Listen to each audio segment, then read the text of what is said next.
The movie kicks off in a motel where Alice, a 30-year-old, gets a call from her husband, Eric, and dashes into the bathroom. At 2 in the morning, Eric warmly greets Alice and reminds her they have an appointment with a fertility doctor that day, probably hoping for a blockbuster sequel in their family story. We find out Alice is a social media manager at a pharmaceutical company, currently heading home from an important convention. It's like her life is a rom-com mixed with a pharmaceutical drama. Little does Eric know, his wife is playing a secret game of hide-and-seek with Fidelity, and John is her partner in crime. In the next scene, they check out of the motel, and their journey resumes, like a quirky road trip movie with a plot twist waiting around every corner. As they go along, we discover Alice and Eric are facing challenges in the baby-making department. However, Eric is playing the role of the supportive and caring leading man. But then, John realizes the fuel is almost as scarce as a plotline in an Adam Sandler movie. Confused, he stops at a gas station to solve this fuel dilemma. While John's busy refueling, Alice heads inside the store for a cup of coffee. Meanwhile, the car is leaking gas faster than a soda can being shaken. Next to the gas station is a billboard declaring God is nowhere. The irony is thicker than the plot. Inside the store,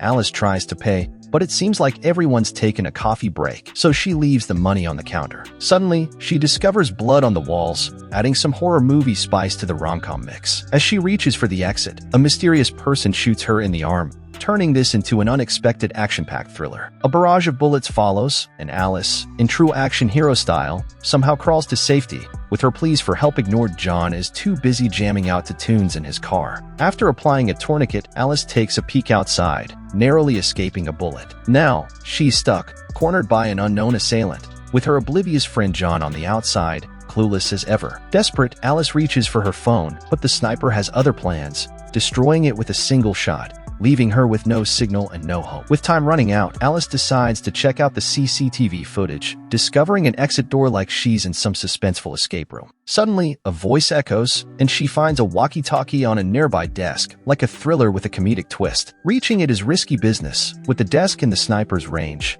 But Alice, our heroine, carefully devises a plan, turning the scene into a suspenseful comedy. She tosses a few chip packets into the air, and when the sniper takes a shot, she rushes to grab the walkie-talkie. Alice instructs the man on the other end to call the police, while he asks about his wife, Amelia. Meanwhile, John notices the fuel is running low again and discovers his gas tank is leaking. Worried since Alice hasn't returned, he goes inside the store to check on her. Sadly, as soon as he spots her, he gets shot in the neck. John falls to the floor, pleading for help, but the sniper shoots him again, finishing him off. After the horrific incident, Alice tries to retrieve the walkie-talkie with a mop stick thrown into the open area. She tells the man her name and describes the situation in the mini-market. When he asks about his wife, Amelia, Alice informs him that she sees no one else in the room. Upon hearing this, the man calls the police for help, assuring Alice they'll arrive in 15 minutes. However, in the next second, he laughs maniacally, revealing he was the one who killed John. To make things worse, he threatens to come down if Alice refuses to talk to him. Observing the room, Alice notices light switches. She thinks that if the store gets dark, she might have a better chance of escaping.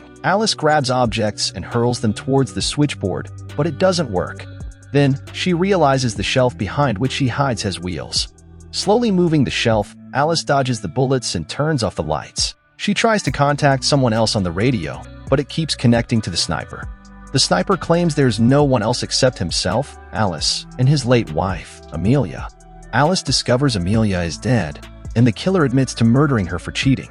Terrified, Alice realizes she's been unfaithful too, speculating that's why the sniper is after her. Or maybe she just got caught in the wrong place at the wrong time. After some time, Alice sees a vehicle arriving at the gas station, and a guy named Doug steps out. Entering the store looking for his girlfriend, Amelia, Alice quickly warns him of a deadly sniper nearby. She suspects Doug is the same guy Amelia had an affair with. Asking him to call the police, Doug realizes he left his phone in the car. Alice explains that Amelia was killed by her husband, but Doug claims the killer is lying. Amelia was never married. When Doug reaches the counter, Alice notices the sniper has been silent since his arrival, making her suspicious. Doug insists he's not the killer. Doug claims that he and Amelia both work graveyard shifts, and he came here just to see his girlfriend. As a result, Alice is confused and she doesn't know whom to believe. She is still skeptical about the whole situation, so Doug tells her to talk to the killer then. Since time is running out and the sniper has been silent, Alice requests that he go to his car and get his phone to prove that he's not the sniper. She will try to distract the sniper as best as she can. Doug is scared about the whole idea as it appears to be too dangerous. But when Alice keeps on insisting, he reluctantly agrees. Unfortunately, as soon as he reaches his car, he thinks he could reach the phone on the phone holder, but he is shot and killed, while his phone is also destroyed. This means that he was saying the truth all along. The sniper was not him. Alice is left devastated as she sent poor Doug to his death, and not only that, her chances of escaping are also gone. The real sniper returns to talk on the radio and says that she is a murderer. She sent Doug on a suicide mission when she knew that he wouldn't survive. The sniper then reveals that he wants to know the truth, and he knew Alice was at the convention. He is disgusted by how she makes drugs, which affects the lives of so many people. Alice claims that her company manufactures medications and she is just a social media manager. But the sniper claims that it is even worse. She is the one who distributes the drugs by lying that they are good. Plus, the sniper also knows Alice's company name and claims Alice was a selfish lady who had climbed the corporate ladder by betraying others, and she deserves to die. This seemingly disillusioned individual states that Alice falsely accused a guy of sexual assault in order to advance her career, and the accused man was fired, leaving him with no money to care for his sick daughter. As he continues ranting on the radio about someone who could be him, Alice notices a lot of umbrellas next to the counter and decides to do something with them. Whether or not this man in the walkie-talkie was Amelia's husband is also debatable, considering that Doug explicitly stated that it was untrue. The sniper was possibly bluffing to get to Alice, and he shot Amelia simply because he needed Amelia dead to lie about being her husband, who looked for revenge for the cheating. Whether the attack on Alice was a well-thought-out plan or just a spontaneous oopsie-daisy where she ended up in the wrong place at the wrong time is as clear as mud. The sniper keeps blabbering away, and Alice decides to get creative with some umbrellas. When he catches on, he goes all trigger-happy on the gas station. Luckily, Alice somehow stumbles upon the exit door, but, surprise, it's locked. She attempts to break the padlock with whatever random item she can find, but alas, it's a no-go. Later, a dude randomly shows up to gas up, but his credit card pulls a disappearing act, so he bolts. The sniper lets him off the hook, hinting that he only targets those who crack his secret code. Meanwhile, Alice turns on the waterworks, attempting to sweet-talk the sniper into giving her a free pass. She spills the beans about her struggles to conceive and confesses to cheating on her husband. But, plot twist, the sniper already knows and brands her as an irresponsible woman, suggesting the world would be better off without her. A police car speeds toward the gas station, but it's more of a drive-through experience, no pit stops. Alice seizes the chance to sneak out and approach John's car while the sniper wonders where she's wandered off to. When she attempts to hop into John's car, the sniper takes a shot, sending Alice scurrying back to the store. Ouch.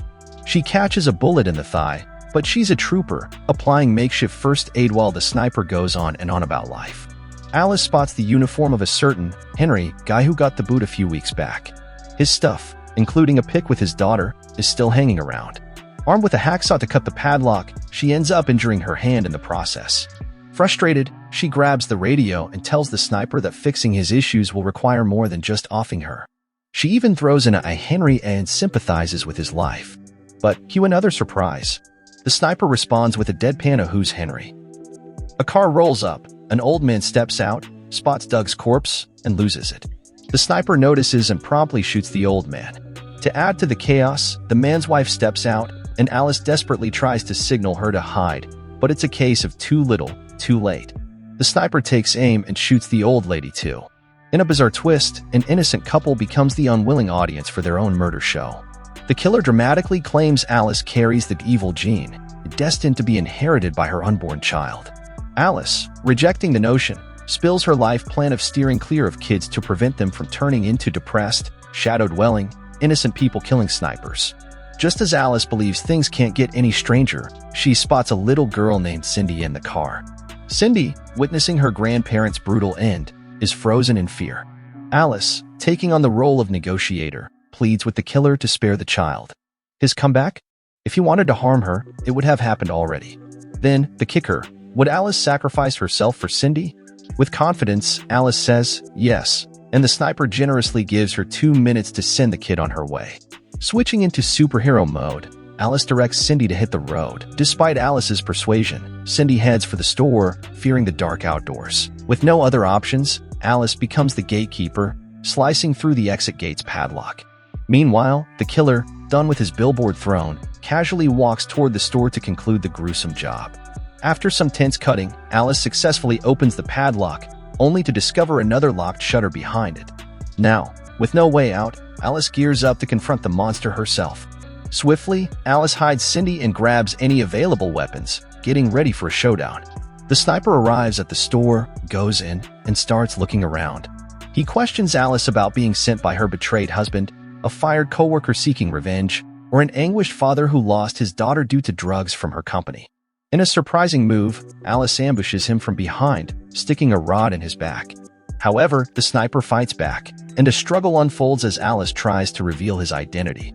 Meanwhile, Cindy watches from a corner, and a gunshot rings out. Alice falls, seemingly lifeless. The killer finds Cindy, attempting to unmask himself, but Alice reappears, using the last of her strength to smack him with a fire extinguisher. The sniper tries to rise, but another hit leaves him motionless.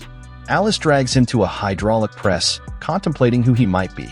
However, before she exposes him, the machine crushes his skull, bringing the dramatic climax. Yet, Alice never discovers the killer's identity or motives, creating a lingering mystery. Exhausted, she lies down, breathing her last. Shortly after, she succumbs, with Cindy witnessing the tragic events.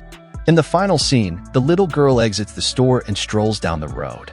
As the morning sun rises, she stands as the sole survivor of the brutal incident.